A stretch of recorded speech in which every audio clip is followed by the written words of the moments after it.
የማትሰግድ ከሆነ ወይ ደግሞ ሰላት ላይ የምትዘናጋ አይነት ሰው ከሆንክ አዳምጠኝ።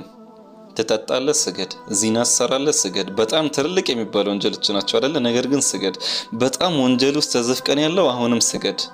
ካንተና ከጌታህ መካከል ያለውን ሰንሰለት እንዳትበጥስ፣ ሰላትህን እንዳትተው። ምክንያቱም አላህ ዐዘ ወጀል ምን ይላል? ኢነ ሰላተ ተንሃ ዐኒል ፈሕሻኢ ወልሙንከር፣ ይህች ሰላት የምትባል ነገር ጸያፍና ክልክል ከሆኑ ነገራቶች ትጠብቃችኋለች ይላል። ነገር ግን ባለመስገድ ሐያት ላይ ሆነ ብትሞት ምንድነው የሚጠብቅ? አንደኛ አትታጠብም፣ አትከፈንም። ሁለተኛ አይሰገድብም። በሶስተኛ ደረጃ ደግሞ የሙስሊሞች ቀብር ላይ አትቀበሩም፣ ለብቻህ ነው የምትቀበረው የማይሰግዱ ሰዎች ተብሎ። በአራተኛ ደረጃ ደግሞ ነገ የውመል ቂያማ ቀን ስትቀሰቀስ ከነ ቃሩን ከነ ፊርዓውን ጋር ነው የምትቀሰቀሰው።